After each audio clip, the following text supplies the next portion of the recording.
Assalamualaikum warahmatullahi wabarakatuh.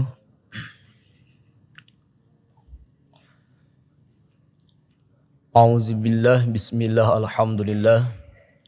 Asyhadu an la ilaha illallah wahdahu la syarikalah.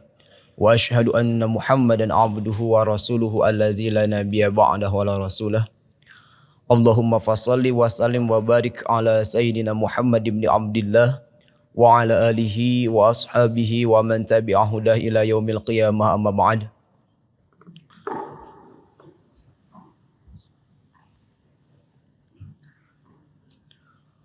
فقال الله تعالى في كتابه الكريم وهو أصدق القائلين أعوذ بالله من الشيطان الرجيم بسم الله الرحمن الرحيم يا أيها الذين آمنوا كتب عليكم الصيام كما كتب على الذين من قبلكم لعلكم تتقون وفي الحديث من صام رمضان إيمانا واحتسابا غفر له ما تقدم من ذنبه وفي حادث أخرى كم من صائم ليس له من صيامه إلا الجوع والعطش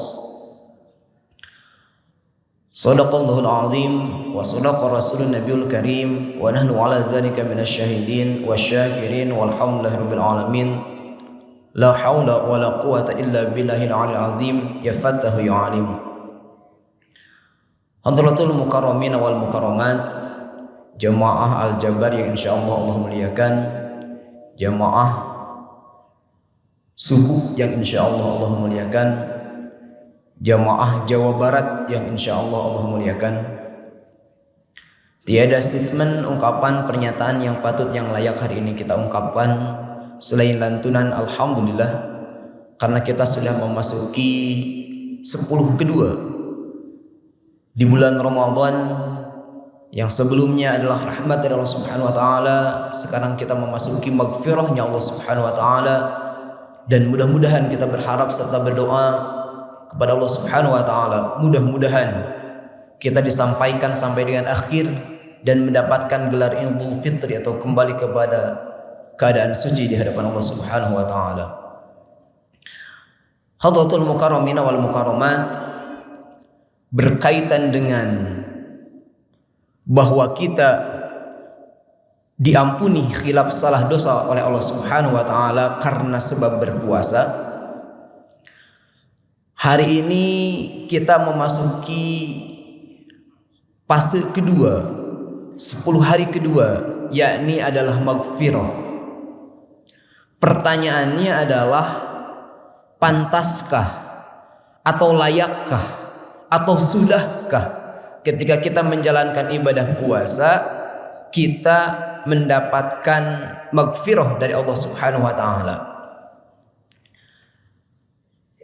Di dalam keterangan, ya ayyuhalladzina amanu kutiba alaikumusyamu kama kutiba alal ladzina min qablikum la'allakum tattaqun, menerangkan bahwa faktor yang paling terbesar yang menjadikan seseorang menjadi takwa adalah puasa. Ay min asbabi akbari taqwa as-shaum. Ternyata faktor terbesar yang menjadikan seseorang bisa menjadi takwa itu adalah karena puasa. Sekali lagi pertanyaannya, apakah kita sudah benar-benar berpuasa sehingga menjadikan kita orang yang bertakwa, kemudian khilaf salah dan dosa kita sudah diampuni? Ada dua keterangan di dalam hadis yang menyebutkan. Yang pertama, ada hadis yang menyebutkan man shoma ramadhana imanan wa ihtisaban ghufira lahu ma taqaddama min dzambi. Barang siapa yang dia berpuasa semata-mata karena iman kepada Allah Subhanahu wa taala dan mengharapkan ridho Allah Subhanahu wa taala, maka insyaallah khilaf salah dan dosanya akan diampuni. Tapi mohon maaf, di hadis atau keterangan hadis yang lain justru menyebutkan kam min shaimin laisa lahu min siyamihi ilal ju'a wal atas. Tidak sedikit orang yang dia berpuasa artinya berarti banyak. Orang yang dia berpuasa laisa lahu min siyamihi, ia tidak mendapatkan pahala puasa illal ju'a wal antos, kecuali hanya lapar dan dahaga. Berarti ada dua hadis yang kontradiksi. Yang pertama yang menyebutkan bahwa ketika seseorang dia berpuasa, benar-benar berpuasanya semata-mata iman dan juga ihtisaban kepada Allah Subhanahu wa taala, maka dia akan menjadi orang yang bertakwa dan salah satu hikmahnya dia akan diampuni hilaf, salah dan dosanya. Satu keterangan. Tapi justru di keterangan yang lain menyebutkan bahwasanya banyak sekali orang yang dia berpuasa bukan mendapatkan gelar takwa, apalagi diampuni khilaf salah dan dosanya. Justru ketika dia berpuasa, dia malah mendapatkan hanya, mohon maaf, pahala lapar dan dahaga saja. Pahala lapar, pahala dahaga, hasilnya adalah lapar dan dahaga, bukan pahala dari Allah Subhanahu wa taala berupa pahala dari Allah Subhanahu wa taala. Ini luar biasa. Berarti ada sesuatu yang salah. Apa yang salahnya? Berarti yang puasanya yang salah. Kalau puasa itu tersendiri mah bisa menjadikan seseorang bertakwa dan menjadikan diampuni khilaf salah dan dosanya. Tapi orang yang berpuasanya, kualitasnya, orang yang berpuasa itulah yang membedakan, sehingga yang satu mah diampuni khilaf salah dosanya, yang satu mah justru hanya mendapatkan lapar dan dahaga saja. Berdasarkan hadis ini, maka para ulama mengklasifikasikan ada 3 klasifikasi bagi orang yang dia berpuasa. Apa 3 klasifikasi itu? Yang pertama adalah kelas awam. Mohon maaf, mungkin di antara kita termasuk mungkin yang berbicara juga pernah mengalami atau mungkin sedang mengalami itu. Apa itu yang disebut dengan puasa awam? Puasa awam adalah orang yang dia berpuasa, tapi mohon maaf, dia berpuasa hanya sekedar perutnya saja. Orang dia berpuasa tapi hanya sekedar perutnya saja. Maka ketika orang yang dia berpuasa hanya sekedar perutnya saja, mohon maaf, orang yang seperti ini hanya mendapatkan lapar dan dahaga saja. Yang kedua adalah puasa khusus atau puasa khawas. Apa itu puasa khusus atau puasa khawas?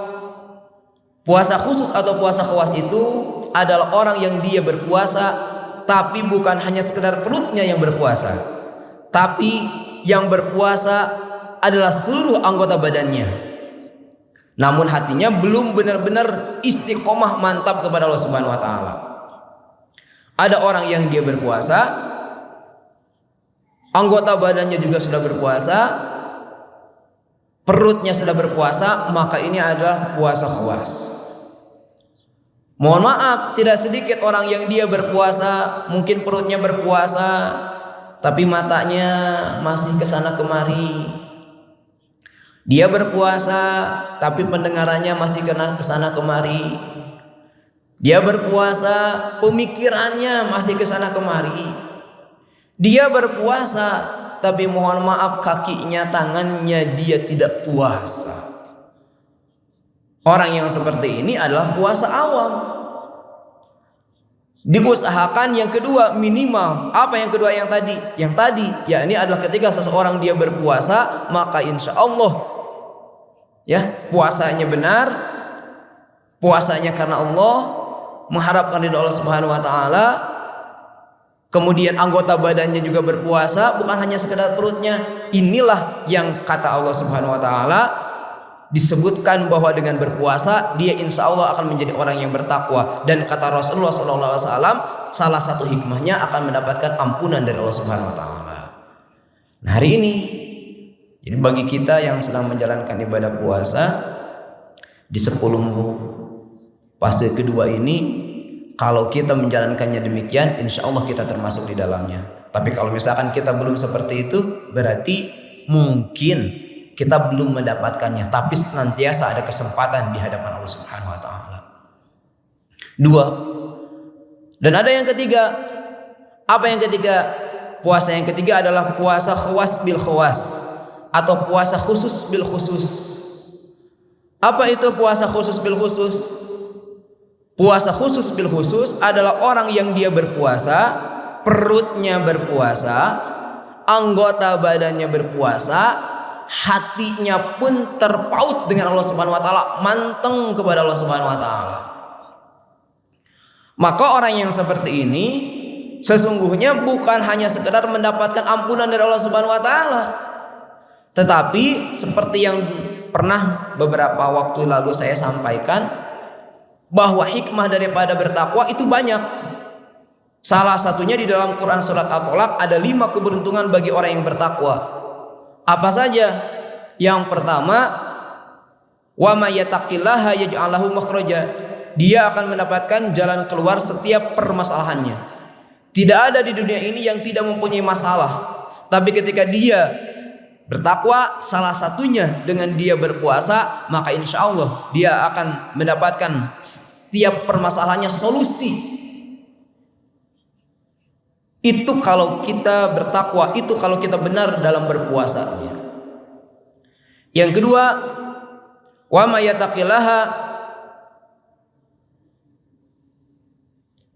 yattaqillaha yaj'al lahu makhraja wa yarzuqhu min haitsu la yahtasib. Dia akan mendapatkan rizki yang tidak disangka-sangka. Siapa yang tidak menginginkan rizki? Nah, ternyata kalau misalkan kita puasanya benar, insya Allah dia akan menjadi orang yang bertakwa dan dia akan mendapatkan rizki yang tidak disangka-sangka. Yang ketiga, wa may yattaqillaha yaj'al lahu min amrihi yusra. Urusannya akan dimudahkan oleh Allah Subhanahu wa taala. Dekat dengan presiden dimudahkan, dekat dengan gubernur dimudahkan, dekat dengan bupati dimudahkan, dekat dengan Pak RT dimudahkan. Tapi kalau kita misalkan tidak dekat, susah. Apalagi orang dia dekat dengan Allah, maka akan semakin dimudahkan oleh Allah Subhanahu wa taala. Yaj'alahu min amrihi yusra. Sedangkan orang yang berpuasa itu sangat spesial. Kata Rasulullah di dalam hadis qudsi, Allah Subhanahu wa taala berfirman, yang namanya puasa itu as-shaumul li, yang namanya puasa itu adalah untukku, wa ana azimihi, dan aku yang akan membalasnya.